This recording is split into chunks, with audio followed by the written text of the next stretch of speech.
Greetings and welcome to Pickled Watermelon Rinds, a guilty pleasure podcast featuring Antie Joan and Ontie, providing our zesty and marginally mature take on current events, pop culture, and trends. Now we invite you to sit back, relax, and enjoy. Wow, how are you, Antie Joan? Are you refreshed from 2 weeks off? Oh, you betcha. You smell fresher. Do I? A little Because bit. it's been a while. It's been a while.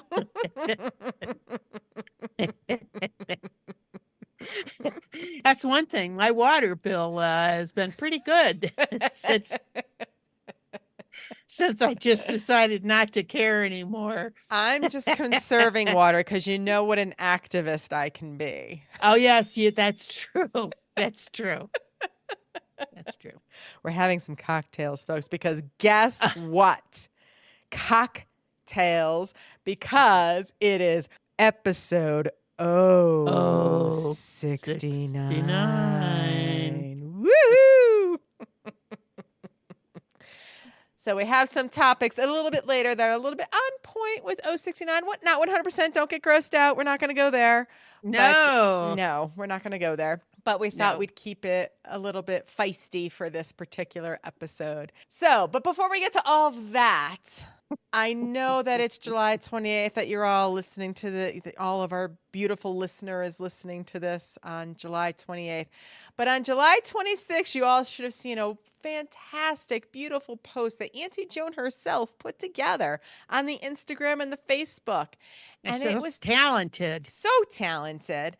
And it's to celebrate National Aunties Day. Auntie's Day. Auntie's Day on July 26th. So hopefully all of you aunties and aunties out there is celebrated appropriately. Yes, you deserve it. Get yourself some flowers and get your nieces and nephews to send you some damn flowers. Absolutely. How much money have we spent on them over the years? Right. I don't care if they're two. They can dust off their wallet and send you something. Yeah, well, or their parents can, just to say, hey, thank you for thinking of us. The 2-year-old probably has an account by now. Oh, probably. Because they are born now with Social Security numbers. Sam saying. Yeah. They probably have already got their gram pages and their Instagram pages. Is that what you mean? Yeah. The gram. The gram. Yeah. Like the internets and the Facebooks. Uh-huh. That's what the cool people call it, the gram. That's right, the gram.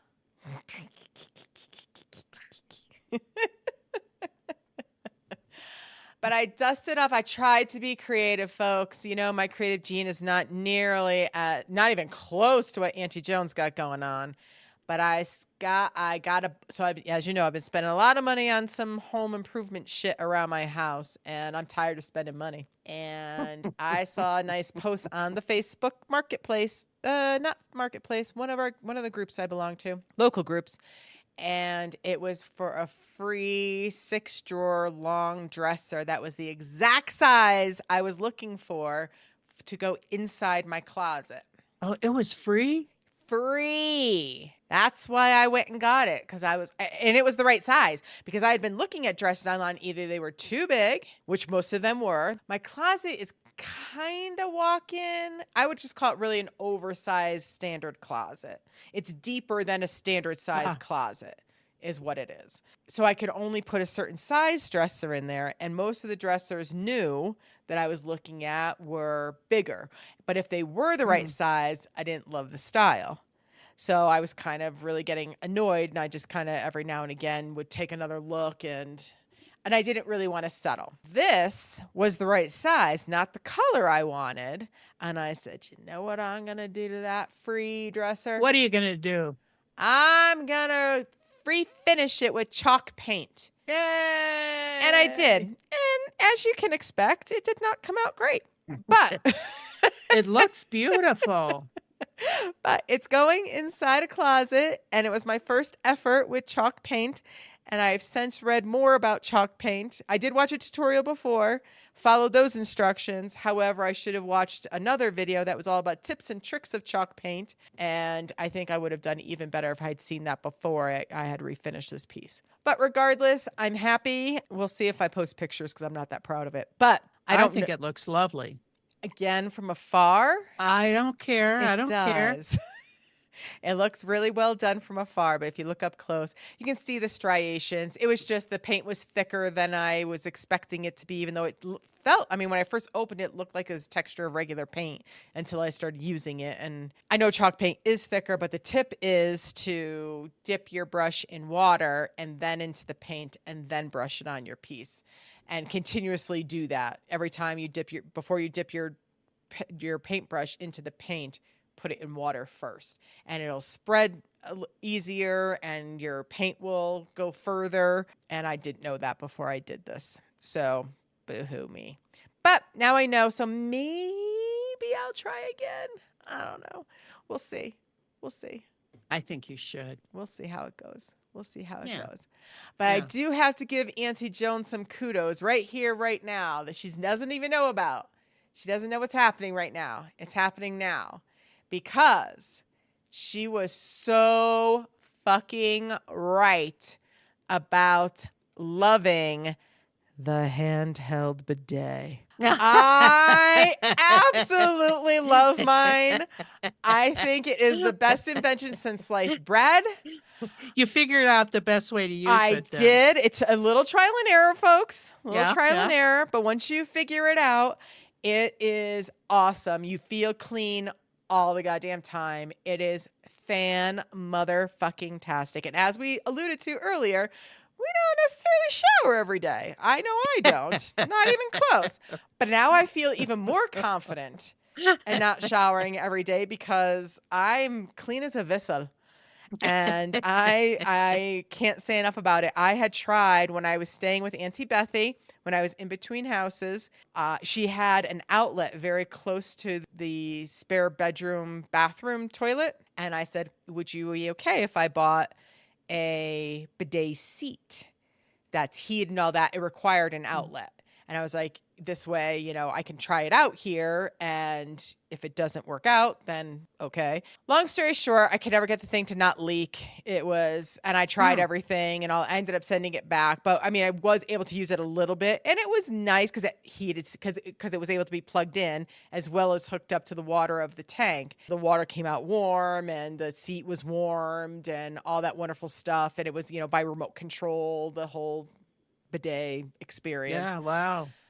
But I could not get it to stop leaking. And it wasn't a tremendous leak. I would have been devastated if I did that to Auntie Bethy's house. It was a slow leak. I always had a towel on the floor and I'm like, I'm sending this thing back. And when I bought my new house, there was no outlet close enough, so I never went down that path again. So I was wondering, do I have to put in a new outlet and blah, blah, blah. And then Auntie Joan kept boasting about how much she loved her handheld bidet that hooks up to your shower line. And I finally dusted it. I'm like, that's it. I'm doing it. And I love that I can adjust the temperature of the water because it's all by the shower. So I can make it as warm or cool as I'm into. So can you if you get one. I already had a handheld shower wand thing that I just took the wand off and screwed the bidet fixture on. And I cannot say it. Auntie Joan is so right. I wish I had done this years ago. I don't understand how those seats with that little one stream of water can really make a difference.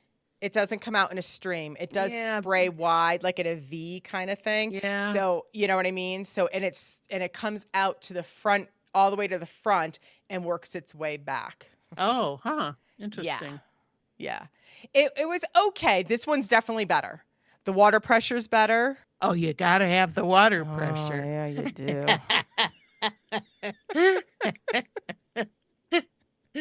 Oh, 69. And ladies, you know what we're talking about. Don't even pretend that you don't. So, yeah, no, I absolutely love it. The only thing I want to get is because, of course, where my handheld hook is very, close to the regular shower head. So it's just high up. So I do want to get a secondary hook to go lower. Right now I do what you do is just leave it down into the tub itself, because that is the easier place to keep it for sure for now. But I do want to get a little hook lower that, something that like a 3M something or other that, Yeah. I did finally put up the little You did? Yeah, thing that came with it. Oh, mine didn't come with shit. Yeah. Mine didn't even come with a cord. I didn't tell you that. But it worked out fine because I already had one, thankfully, because I had a handheld and a shower head. I had 2 separate devices already in my shower. Oh. So I just took off the handheld thing, which I almost never used because that did not have good water pressure. Really? But this one is great. It sure is.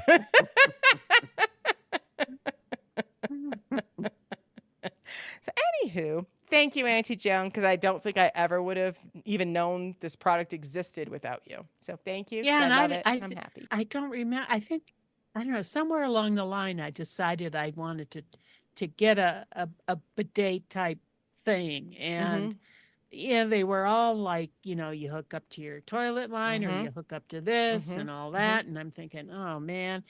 And then when they have this one that I have, which has different attachments, like you can get longer wands and stuff like that.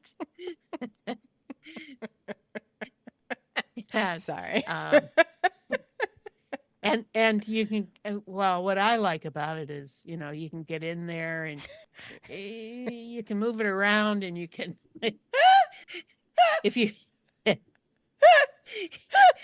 have the explosive diarrhea or like that, you can come from behind and you can kind of wash off that way. And I like that you can clean the bowl too. Oh yeah. Yeah. Oh, I even use it now. So the reason I got it was because it hooks up to the shower. In the shower, I've got one of those tiny 1970 bathrooms with the toilet and the sink and the and the tub. Right, yours is even a little bit bigger than my bathroom. I know, but not much. Nope, but a little bit. Yep. Yeah. So when Isis has had some dingleberries or she hasn't wiped herself very well or whatever, I can take her into the bathroom and turn that thing on and just hose her down right then and there. I'm telling you. Yeah, I agree. I know you said you can't say enough about those, and I concur 100%, because you can get the bidet seats that don't need electricity that will just hook up to the water line of the toilet. The downside with that is always cold water. Yeah. You can't adjust the temperature at all.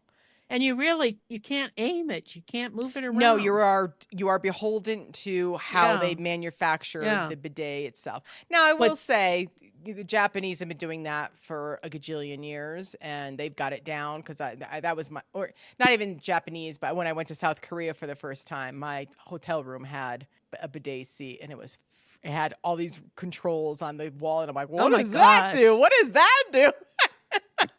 I had a grand old time with that thing. But so they do have it down. I don't know if the stuff we're getting in the U.S. is as well architected as it is that, from countries that have been using bidets for hundreds of years. And in Europe, it's a separate bowl. Yeah.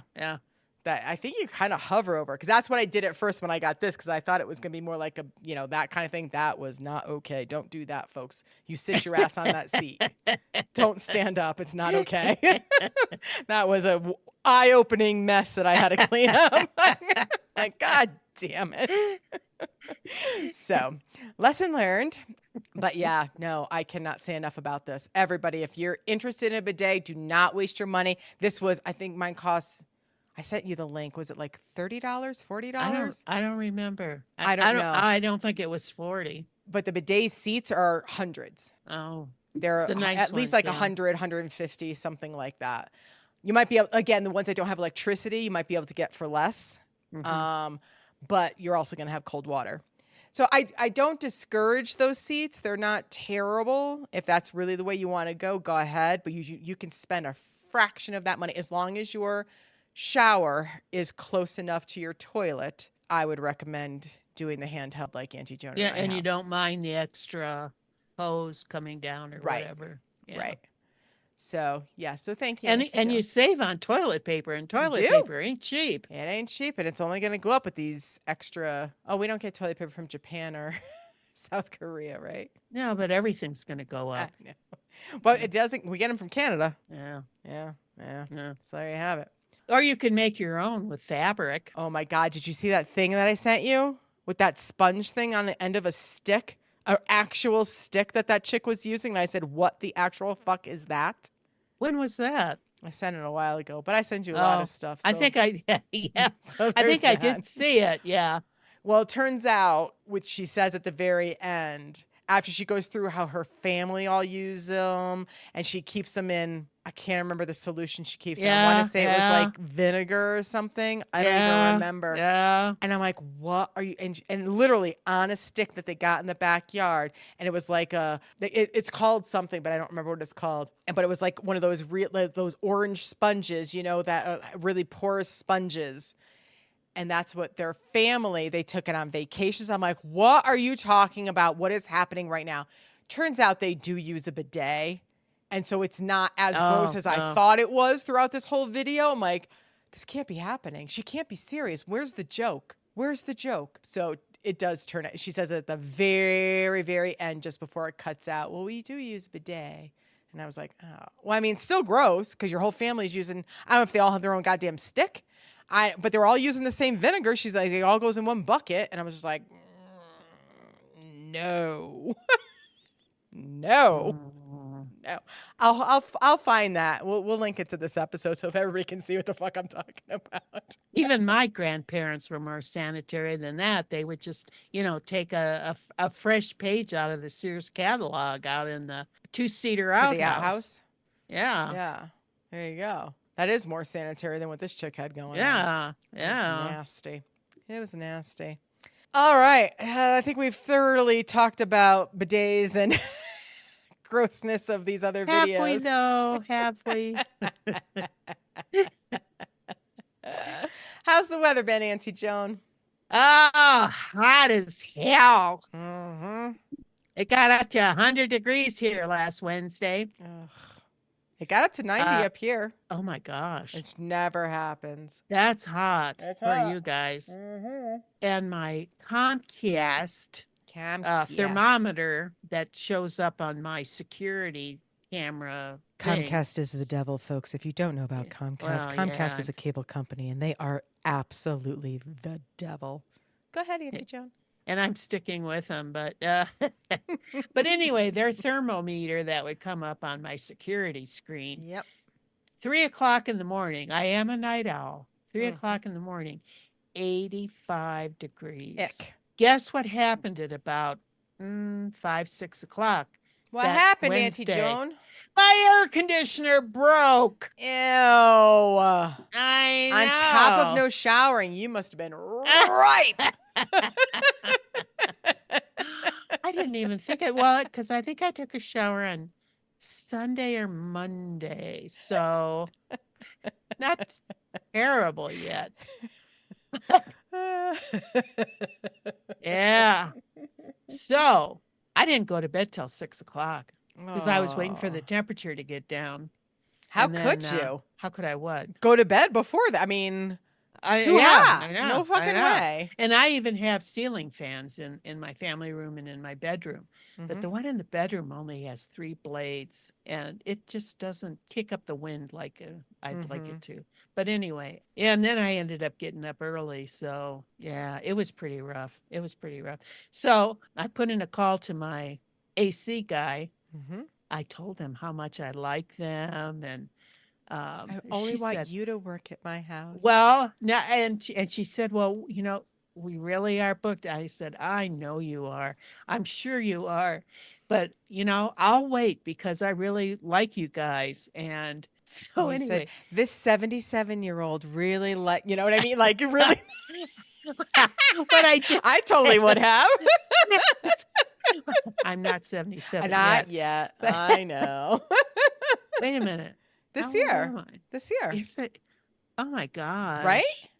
Am I right? Yeah, I think so. This is 25. Yeah, because Yeah, you're a I year think younger than my so. mom.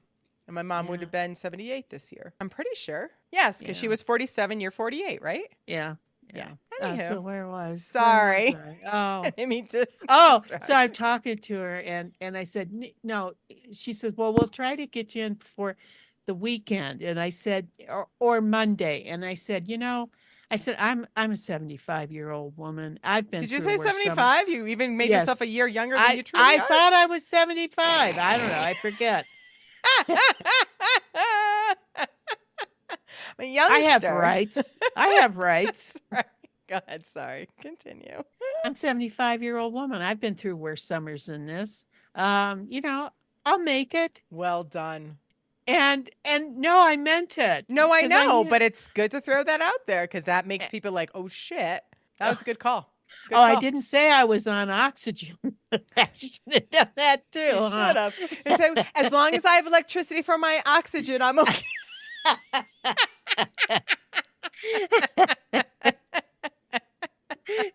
I mean, But it's I all really- true. You weren't lying. I wasn't. Well, Right? I was, because I guess I am 76. Well, you did lie a little bit, but that wasn't but I terrible. didn't consciously. I mean, knowingly, I didn't. So, well, we'll try to get you in. Now, if somebody cancels, we have a backup list, but we may only be able to give you 20 minutes notice. Get there. I said, I'll take whatever you can do. I'll take whatever you can do. Last night, I went to bed and I took my phone with me Mm-hmm. because usually I just take my cell phone in case something happens. But this time I took, because I gave them my home phone number, not my cell phone number. Uh-huh. And I took that, put it in the bedroom. So if they called, I'd hear it. So I woke up in my usual before noon time and and I looked at the phone and it was dead. It was dead. Why There was your phone nothing on dead? it. I don't know. I'm starting to think maybe there's something wrong because I took it off the charger and just put it in the bedroom. And it should last overnight. It should. Yeah, something's wrong with it. Anyway, so I thought, oh, I better check my email. And I checked my email and there was a call from them Mm-hmm. saying, oh, well, we can get somebody there by 12:30. We just need you to tell us you'd like us to come by. So you better believe I got in touch with them ASAP. That's right. And That's he right. came and turns out I just needed a flux capacitor. We're going back to the future in our DeLorean. And when, he tested a bunch of things and I said, and then he finally says, oh, yep, that's it. You need a new capacitor. And I said, oh, I need a new flux capacitor. And he said, yep. And he made no How young was he? recognition. Yeah. Anyway, How young was he? 32. Yeah, he probably has no idea what Back to the Future No, is. he did because Oh, he did? I asked him later. I said, so did you not get the flux capacitor joke? I tried to. He said, flux. Oh, yeah.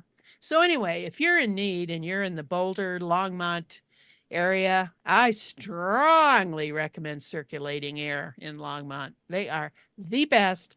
I should have gotten a new air conditioner 3 or 4 years ago, but good old Bob there, he did something to it, and I've been able to limp along on this one for the last 3 or 4 years. So, Awesome sauce. you betcha, buddy Holly. Good customer service is Yep, by yep. far the biggest attraction. When you find a vendor that actually, or service people who actually have good customer service, you hold on to them with all you got. That's how I feel about my furnace guy. I will never call anyone else. It's always him.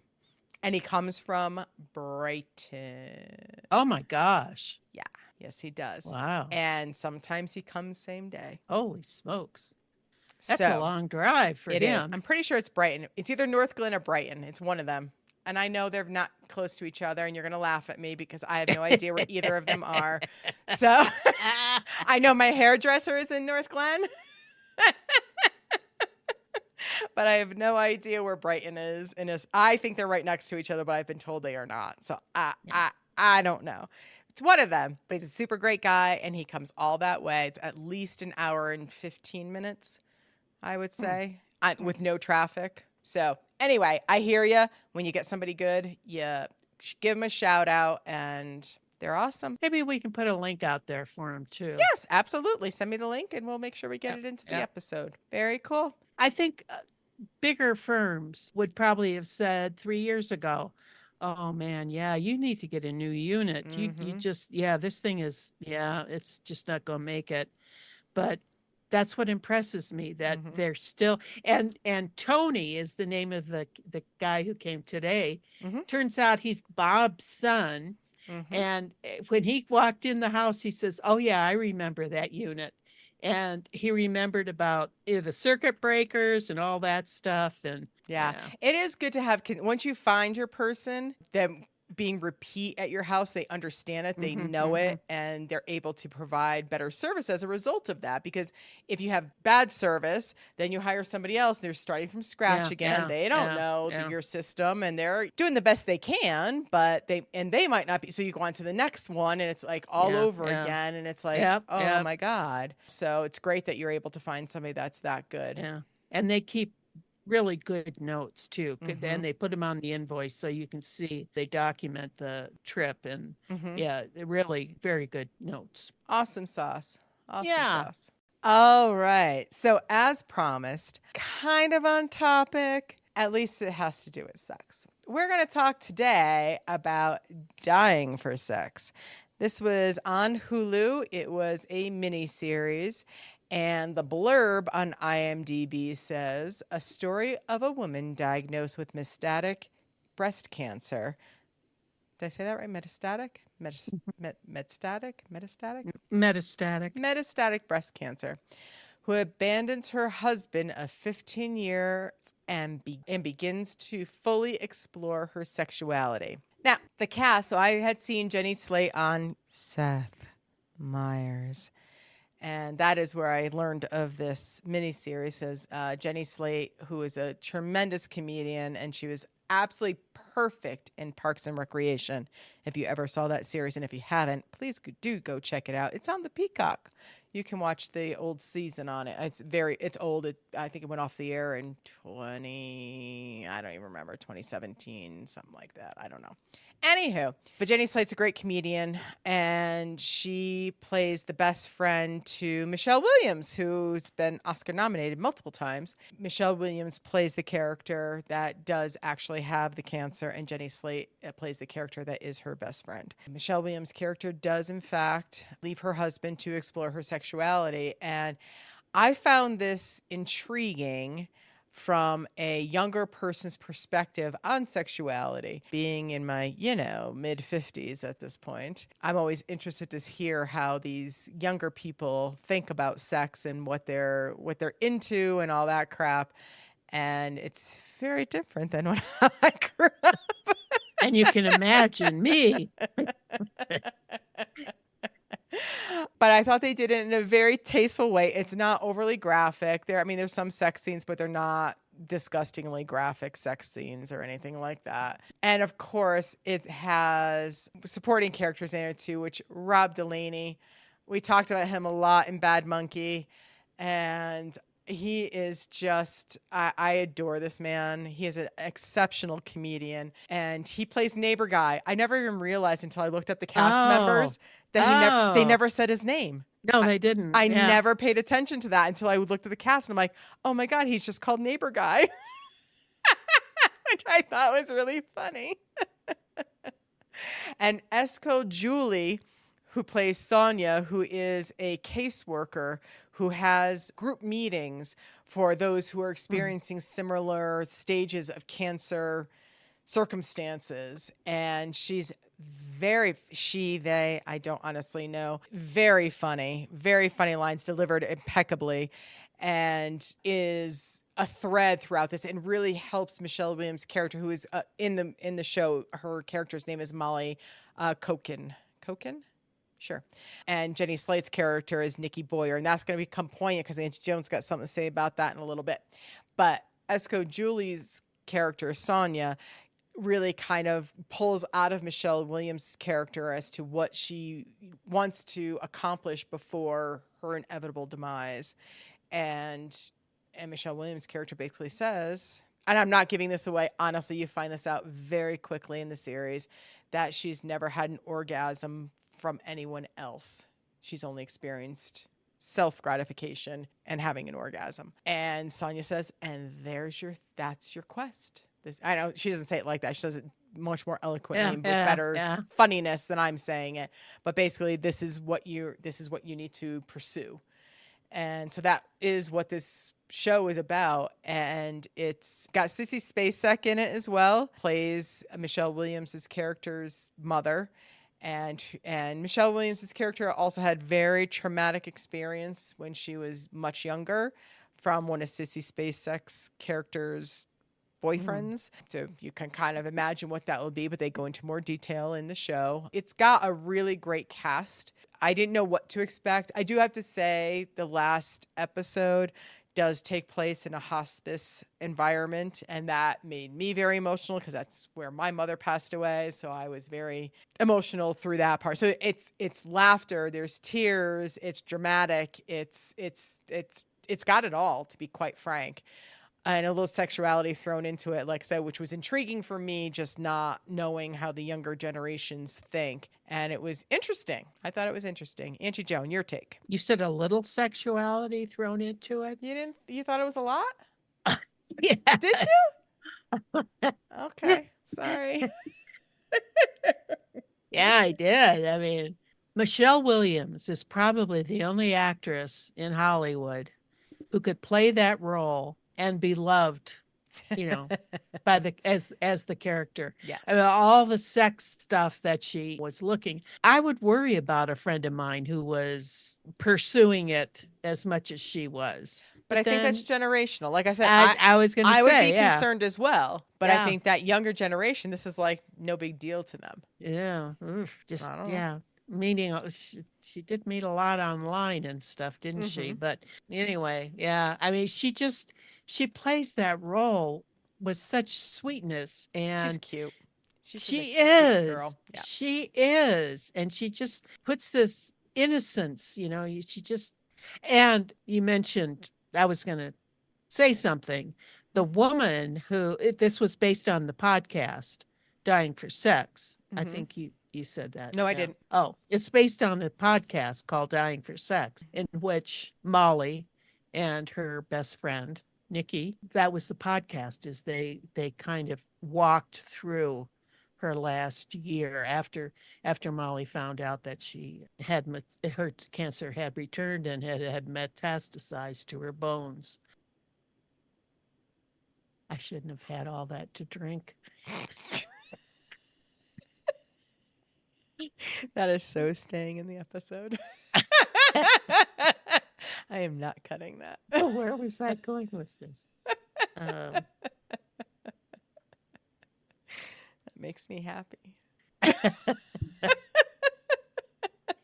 So they did the podcast, and Nickie was a guest on a talk show, and oh my God, I didn't know the talk show host, so I can't help you with that. I'm sorry. Oh yeah, I'm gonna have to look it up.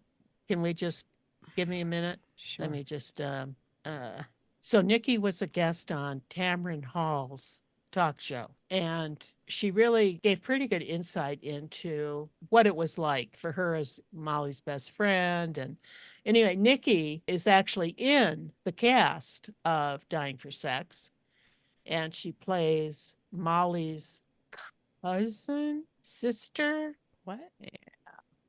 Yeah. The clip you sent me didn't get into that detail. Well, there was a second one. There was a part 2. So Nickie Boyer played an actual character in the Hulu miniseries. Nickie Boyer. Well, that's who Jenny Slate played, so I assume that's Nickie's last name. While Antie Joan's looking that up, I do want to give a shout out to David Rashi. I don't know if that's how, but he played Molly's doctor. And oh, yeah. Oh my God, he's been in so many things. And really, in my opinion, I mean, one of my favorites has been when he was in Veep. He was just so ridiculous. But he played a doctor who literally did not know how to talk to women. I do appreciate that yes. Michelle Williams' character, Molly, was explaining to him how she wanted to be talked to. And I do think that's also a younger generation's kind of take on dealing with doctors. Whereas, we're more apt to just listen to what the doctor has to say or take how they're talking to us if they don't have the best bedside manner. And she made it very clear that you're going to come in, you're going to say hello to me, you're going to greet me, and you're going to tell me exactly what's going on. I don't want you to placate me. I mean, she didn't say the placate part, but that was the undertone. Like, you are going to talk to me in great detail and you're going to answer every question I have. And he softened. And he softened over time and got better at it. And hopefully he took that forward with his other patients. So I do appreciate that, because I do think, I'm more outspoken generically. So I tend to do my thing. But I know there's quite a few people my age and older that just kind of, I know my mother was very much, the doctor knows what they're doing. And I will just sit here and listen. I'm like, you got to question that shit. You got to ask your questions. You don't know until you ask. Don't be afraid. Open up and just ask your questions, because you are your best advocate. There's nobody else who's going to want to know information more than you. And there's no reason why you shouldn't ask. I remember when I went and had that cyst in my jaw, the oral surgeon was a young guy. He seemed rather aloof, quite to the point. I was kind of put off by him. But then he had a dog that all of a sudden, one time I went in and he had this young black lab in the office that they had just gotten. And it was like, oh, well, this is something we can talk about. And it's like, once you force them into it, I think it kind of doesn't not necessarily knock them down a peg, but it kind of snaps them into, that you're a person here. Yeah. That's right. Yeah. You're a person, not just a patient. Not just a number or a body. Yeah. Right. I couldn't find out what the character was that Nickie played, but she does play a character in there, and you can find out yourself if you care. So, yes, it was a good show. One of the things that first impacted me was when she first found out her cancer had returned, is she talked to her husband and she told him, I don't want to die with you. Yeah. And that to me was so profound. Yeah, because he was really I shouldn't say, because I don't know the Steve the real person Steve, but the character that was portrayed by Jay Duplass was he was a caretaker. He wanted to be a caretaker. He wanted to take care of her. He wanted to solve her problem. Yeah. He wanted to, be the hero, which a lot of men like to do. And not necessarily, he was very clear that the diagnosis and the prognosis was not good. But he was very much into her care, not the person. And that's where, she finally realized it, like you said, where she said, I don't want to die with you. Yeah. Yeah. And I agree. I thought that was a pretty interesting stance to take. The end was inevitable. Yeah. And I also commend her for it, that she was willing to put herself out there and try her sexual desires. And again, folks, it doesn't get super graphic. Auntie Joan might disagree with me. No, it doesn't get super graphic. There's just she was doing a lot of searching. She was doing a lot of searching, exactly. But I do give her credit for doing that when she knew what was going on. So she wasn't solely focused on dying. She had a secondary and more important to her in that moment goal to achieve. And I think that's what Sonia, the character by Esko Julie, that was basically telling her, like, now you have something else to focus on. You're not going to sit there and just think about the days are passing and I'm dying. I've got this quest that I'm on, and that's for somebody other than myself to give me an orgasm. And like I said, Rob Delaney's character, I could not get enough of that. He was so just gross. He was just not your quintessential. If you guys don't know who Rob Delaney is, do look him up. I mean, he's not a bad looking guy, but he's not, a Brad Pitt or your usual, or Angie Jones love, Leonardo DiCaprio. Oh, he's not Leo. He's not the typical handsome person. He is an attractive man, don't get me wrong, but he's not your quintessential, like, that's what it was just, and he was just an average Joe that lived next door to her. And I mean, he came in eating shit and shit was falling down his face because he was just gross and he didn't care. And it was interesting to see that relationship evolve. Yeah, absolutely. And I'm glad that it did. Because I would not have expected that. Because somebody as cute as Michelle Williams, because she's still Michelle Williams, getting together with somebody like a Rob Delaney is not typical. But I'm glad to see it because it should be more accessible. And I like that. I like that a lot. She was looking for more than just physical appearance at that point in her life. Oh, for sure. She wanted to have an orgasm. Yeah. I don't think she really cared. I mean, she wanted some level of attractiveness, but that wasn't her sole mission.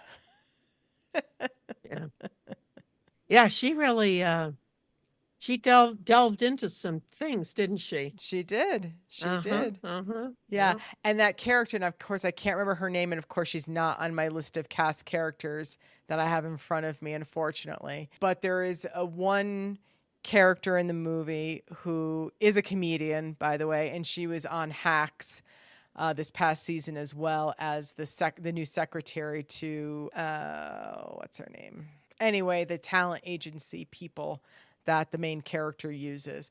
Anywho, she is, or they, I actually don't know how she identifies, so I apologize if I got that wrong. I didn't look it up and I don't know her name either. I'm going to say they just to be safe. They were hosting parties that with a lot of sexuality associated with, kind of think of Eyes Wide Shut-ish, but not as grotesque as that was. I didn't think, or maybe because I saw Eyes Wide Shut that I was desensitized to what I saw in this one. I don't know. Maybe they are exactly the same. Eyes Wide Shut was a long time ago for me. What do you think? That was Eyes Wide Shut was kind of a one-way thing, wasn't it? Where this party they went to was more open and, Eyes Wide Shut was that way as well. The party they went to was very multiple people with But everyone. the women were the... Oh, I didn't get that. Oh, no? Eyes Wide Shut. No, I thought it was a mutual kind of thing. Just sex parties, which apparently still exists, which I always thought was like an 80s thing. So so that was shocking to me when I saw it. I'm like, they still have sex parties? Shit, nobody's inviting me. Kidding. They used to have them in the 70s too. But 60s too, I gotta believe. You know what I mean? Like I just thought it was an older thing. I didn't realize it was still happening. Well, I don't know. But this person basically was a main person at these parties. I don't want to give it away. You should really watch the series. It's quite good. And then she kind of helps guide Michelle Williams's character as to what she really, is how she's going to achieve her goal, and all that. And I thought it was, I just thought the whole thing was interesting. I was like, that's what the young people are doing. Okay. And maybe they're not. Maybe not all of them. I mean, I'm certainly not trying to generalize. I was just interested because I can't imagine, not to say it didn't happen, but people more my age engaging in something like this. But I'm sure it's happened. I think younger people are more willing to experiment. Yeah. They're not tied into gender norms. Right. Agreed. Certainly prevalent in this show. That's for sure. I mean, if in my generation you went to a party and hooked up with somebody of the same gender as you were labeled homosexual, and you were always thought of that way for the rest of your life with them, that they knew you. Right. And even though my generation tried the whole, when girls were in college, they all experimented. I didn't know a single girl that experimented, to be quite frank. Now, granted, I wasn't in college for very long, so I got kicked out. But before I left for my semester and a half that I was in a dorm in college. She was kicked out for having sex with guys, by the way. No, I was not. But I didn't witness that personally. I did not at all. But I know, the characters in the TV series Friends were my age, and they talked about in college there was experimentation and all that. And I'm like, I did not witness that. Maybe I went to the wrong parties. I don't know. Trust me, I partied. This is why I got kicked out. But I did not witness that personally. I'm sure it happened, but so I think my generation liked to pretend that they were a little bit more sexually open-minded and that, what happens in college stays in college kind of stuff and all that crap. But in practice, at least not where I went, I did not see it. Yeah, that was a big taboo. So But and I just found this series very interesting. And we haven't really talked about Jenny Slate too much, but man, see, in Parks and Rec, her character was very over the top, but super fucking funny. And in this, I just found her to be on point. I thought she brought the right level of energy. I thought, she went through something as well and it ended up working out in the end, which was great. But she went through some turmoil with her relationships. And it just, I thought she did extremely well. I was pleasantly surprised. I didn't know what to expect because her stand-up is a little tweaked and out there too, which is more on par with her Parks and Recreations character. And to see her a little bit more down to earth, but still funny, was refreshing to see her in that role. I thought she did a really good job. Yep, I did too. Yep. I did too. And what I was going to say is Michelle Williams looks a lot like the original Molly. Yes. And that was, yeah. Yes. Yeah. Yeah. We'll provide. Can you send me the second link to the second part? Because I only saw the first part. But we'll put that into the episode synopsis so you guys can click on the link and see what we're talking about. So yes, you get to see the real life. Because in the interview, they do show pictures of Molly and the real Molly and the real Nickie together. And Molly's real voice too. And Molly's real voice, which really touched Nickie during the interview, which I thought was very sweet. I'm thinking maybe I'll go and listen to the podcast. Oh, there you go. Hey, send me the link to that, and we'll include that too. The link to the podcast if you find it. If I could. That last scene, maybe it isn't the last scene. It's towards the last, at the end of it, where Nickie walks out. She walks out of the hospital and she sees these two women, older women, gray-haired women. Yes. You could see that they were friends, and they were obviously talking about a guy or man or something. Yes. With their hand gestures and things. Yes. And laughing, and you could just see, that's something she wouldn't experience with. She got robbed. Molly. Yeah. Yeah. Yeah. Oh, there's another poignant message in this movie, and that is if you feel that something is going on with your body and a doctor says, "Oh, don't worry about that." Get a second opinion. Yeah. Never trust. This was a male doctor. Now, granted, it's not always male doctors, but in this particular instance, it was a male doctor because she had gone concerned about a lump that she had found in her breast earlier on. And whether the ultimate demise would have still transpired the way it did, maybe, but we'll never know because that doctor dismissed it and said, "Oh no, that's nothing. Don't worry about that." At your age, because she was very young. She was in her 30s when she first found the lump, and at your age, it can't possibly be that, and whatever, blah blah blah. And then it turned into, then it was cancer, and she went through the process, and then was cancer free for a little bit, and then it came back, and that's when it metastasized to her bones, and that's what this series kind of goes into. But so please, again, you are your best advocate. Your friends and family are great, don't get me wrong, but you have to speak up for yourself. If you feel like shit or you really feel like something's wrong, do not let somebody dismiss that. And I think doctors are getting a little bit better at that these days, but you still need to be you need to watch out for that and don't just be like, "Oh, you poor woman, you're hysterical over something silly." Like, no. I know my body, and I'm not having this. You go find a better doctor or a different doctor. Get 2, 3, 5, 10 opinions if you have to, until you are satisfied that somebody's truly listening to what's going on with you and they truly understand that you are concerned. Don't just get dismissed. That's the worst thing you can do. And that goes for men too, but I think it's more prevalent with women. Yeah, he should at least have said, the chances are good that it's not going to be anything serious.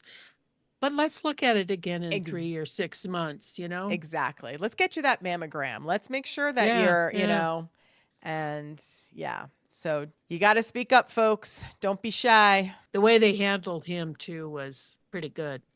Agreed. All right. So anything else new or exciting? So in keeping with our 69 theme. You bet I do.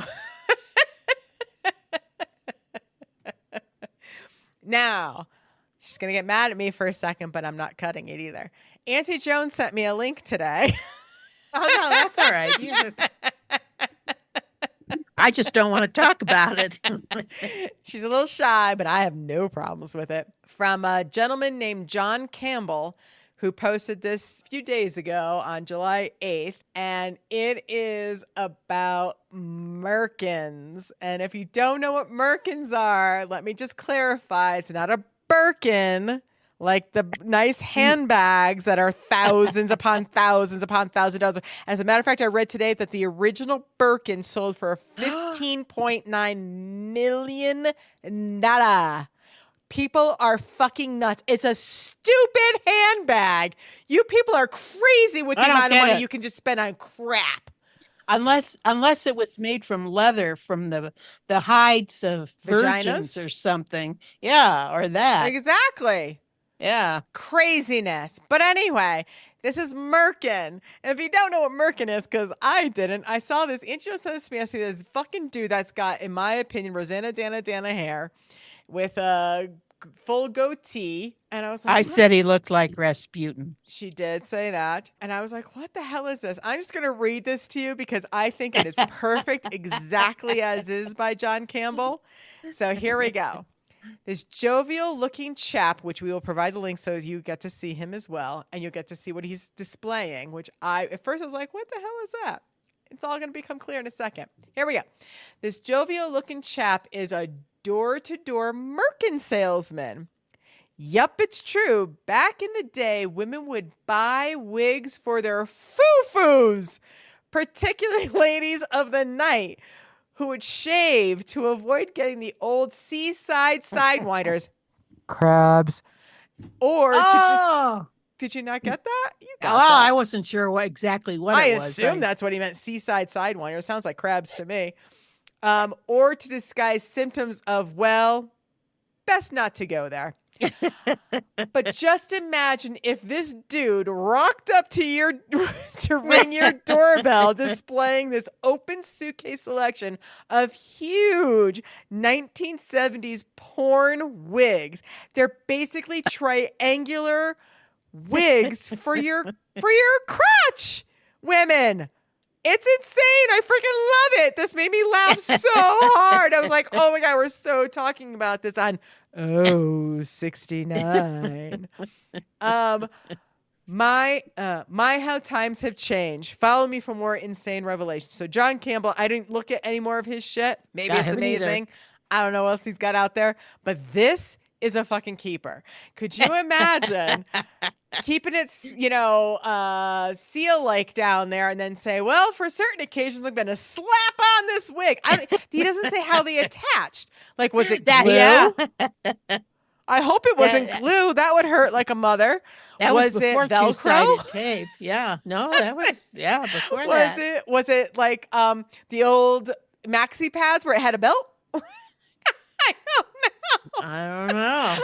That is not in the picture, but let me just tell you, this merkin salesman, I would never open my door to this guy, regardless of what he had in that satchel.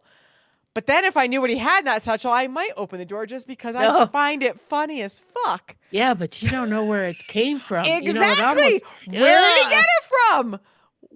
Maybe he shaves his beard and then he dyes it for different colors. Or maybe he was in partnership with Ed Gain, the guy from Wisconsin that used to kill people or dig up the bodies. And maybe he was a grave robber and stuff. Yeah, and the 1970s bushes were no joke. Yeah, no joke, man. I found this extraordinary. I could not wait to talk to you about it. Auntie Joan was a little embarrassed, but I at least gave her credit for sending it to me. Well, I wasn't embarrassed to send it to you. I was embarrassed to talk about it. You are funny. You're not embarrassed. Stop it. Well, I mean, Oh, because you're a lady? Well, yes. I'm sophisticated. Oh, clutching your pearls, are you? Oh, I don't have them on. That's my oxygen tubing.